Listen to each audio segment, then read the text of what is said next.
Welcome friends, welcome to 5 minutes GK channel. In this short video, I am going to show you how you can add a color to your tab.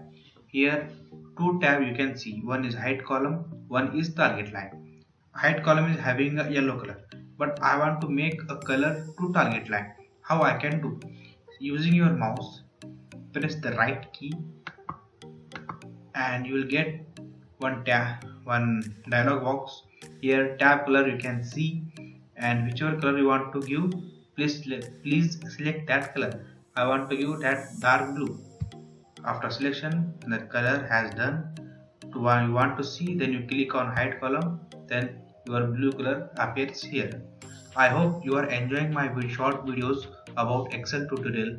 Please like, share and comment to my video, and don't forget to subscribe my channel 5 minutes GK. Thank you.